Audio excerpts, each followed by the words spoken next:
প্রতি বছর সারা বিশ্ব থেকে নাকি প্রায় ৮০ লক্ষ শিশু হারিয়ে যায়, আর তাদের আর কোনোদিনও খুঁজে পাওয়া যায় না। ভাবা যায়, সংখ্যাটা সত্যিই অবিশ্বাস্য। তো এই যে একটা ভয়ঙ্কর তথ্য, এটা আসছে কোত্থেকে?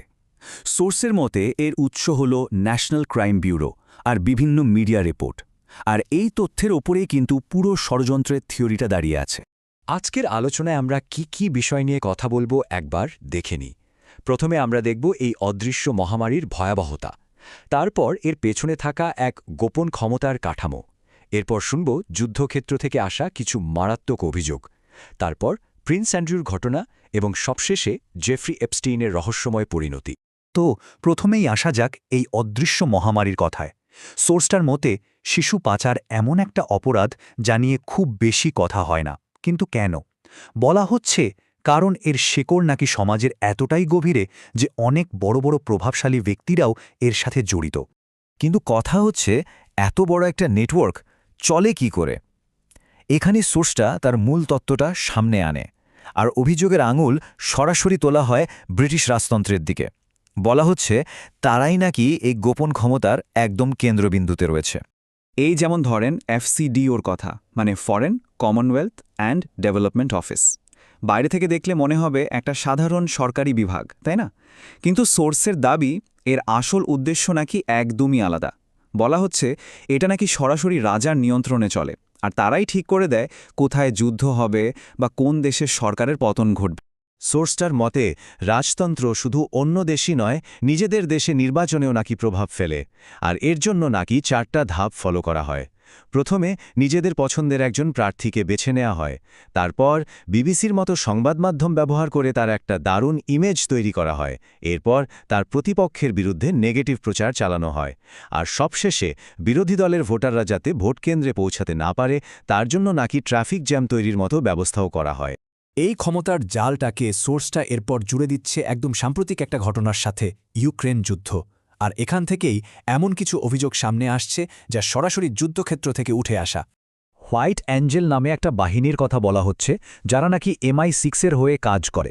অভিযোগটা হলো এই বাহিনী নাকি উদ্ধার অভিযানের নামে ইউক্রেন থেকে শিশুদের ইউরোপে পাচার করছিল। সোর্সের দাবি আরও ভয়ঙ্কর, যেসব শিশুকে পাচার করা যেত না তাদের নাকি অঙ্গপ্রত্যঙ্গ বিক্রি করে দেওয়া হতো।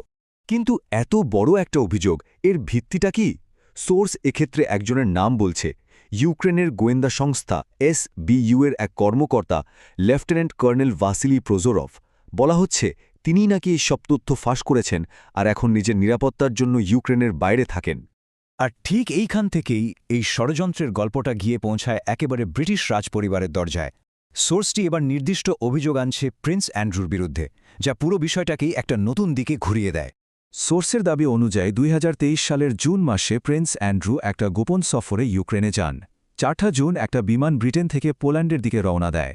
বলা হচ্ছে সেই বিমানে প্রিন্স অ্যান্ড্রুর সাথে ছিলেন মন্ত্রণালয়ের একজন সিনিয়র কর্মকর্তা জেমস ক্যামলি। 4 থেকে 6 জুন তারা কিয়েভে ছিলেন এবং 6 জুন বিমানটি ব্রিটেনে ফিরে আসে। প্রশ্ন হল, একটা যুদ্ধ চলছে এমন জায়গায় এই সফরের কারণটা কি? আর এই সফর নিয়ে সবচেয়ে ভয়ঙ্কর যে অভিযোগটা উঠেছে সেটা নাকি একজন প্রত্যক্ষদর্শীর কাছ থেকে এসেছে। সোর্সটা জানাচ্ছে কিয়েভের একটা ক্লাবের একজন কর্মী নাকি সাক্ষ্য দিয়েছেন যে তিনি নিজের চোখে প্রিন্স অ্যান্ড্রুকে 2টো শিশুকে জোর করে অপহরণ করে নিয়ে যেতে দেখেছেন। এখানেই সোর্স একটা খুব বেসিক প্রশ্ন তুলেছে। আচ্ছা ভাবুন তো একবার, রাজ পরিবারের একজন সদস্য, বিশেষ করে প্রিন্স অ্যান্ড্রুর মতো একজন ব্যক্তি, MI6 বা ব্রিটিশ সরকারকে না জানিয়ে একটা যুদ্ধক্ষেত্রে যেতে পারেন? সোর্সের মতে এটা প্রায় অসম্ভব, আর এটাই নাকি প্রাতিষ্ঠানিক যোগাযোগের দিকেই ইঙ্গিত করে। এই পুরো নেটওয়ার্কের আরেকটা খুব গুরুত্বপূর্ণ চরিত্র হল জেফ্রি অ্যাপস্টিন। সোর্স তাকে MI6 আর মোসাদের হয়ে কাজ করা একজন ব্ল্যাকমেইলার হিসেবে দেখাচ্ছে। তার কাজই ছিল বিশ্বের নামিদামি ক্ষমতাধর ব্যক্তিদের আপত্তিকর অবস্থায় ফেলে তাদের নিয়ন্ত্রণ করা। এই পুরো ষড়যন্ত্রে তার ভূমিকা ছিল অমচম গুরুত্বপূর্ণ। অ্যাপস্টিনের মৃত্যু নিয়েও কিন্তু 2 রকম কথা শোনা যায়। সরকারিভাবে বলা হচ্ছে তিনি আত্মহত্যা করেছেন, কিন্তু সোর্স এখানে বেশ কয়েকটা খটমট প্রশ্ন তুলছে। যেমন, কেন তার সেলের সিসিটিভি ক্যামেরা সেদিন বন্ধ ছিল? কেন কোনো গার্ড আশেপাশে ছিল না? আর সবচেয়ে বড় প্রশ্ন, ময়নাতদন্তের রিপোর্টে তার গলায় এমন হাড় ভাঙার কথা বলা হয়েছে যা সাধারণত ফাঁস দিয়ে আত্মহত্যার ক্ষেত্রে দেখা যায় না। তার গ্রেফতার হওয়া আর মারা যাওয়ার মধ্যে সময়ের ব্যবধানটাও কিন্তু খুবই কম। 2019 সালের 6ই জুলাই তাকে গ্রেফতার করা হয়, আর মাত্র 1 মাসের কিছু বেশি সময় পর 10ই আগস্ট তাকে নিজের সেলে মৃত অবস্থায় পাওয়া যায়। সোর্সেস প্রশ্ন, এই তাড়াহুড়োটা কি তাকে চিরতরে চুপ করিয়ে দেওয়ার জন্য ছিল? সব মিলিয়ে সোর্স যেটা দাবি করছে তা হল অ্যাপস্টেনকে আসলে খুন করা হয়েছিল অনেক প্রভাবশালী ব্যক্তিকে বাঁচানোর জন্য। তার সহযোগী ঘিসলাইন ম্যাক্সওয়েলকে যদিও লম্বা সময়ের জন্য জেলে পাঠানো হয়েছে, কিন্তু মূল তদন্তটা আর বেশি দূর এগোয়নি। সোর্সটা আরও অভিযোগ করে যে অ্যাপস্টেনের ফাইলগুলো নিয়ে তদন্ত বন্ধ করতে ব্রিটিশ রাজতন্ত্র নাকি তৎকালীন মার্কিন প্রেসিডেন্ট ডোনাল্ড ট্রাম্পের উপর সরাসরি চাপ দিয়েছিল। শেষ পর্যন্ত সোর্সটা আমাদের একটা বড় প্রশ্নের সামনে এনে দাঁড় করায়। আমরা মিডিয়া বা সরকারি সূত্রে যা দেখি, যা শুনি, তার পেছনেও কি অন্য কোনো গল্প থাকতে পারে? যেটাকে সত্যি বলে প্রচার করা হয় সেটাই কি আসল সত্যি? প্রশ্নটা কিন্তু আসলেই ভাবার মতো।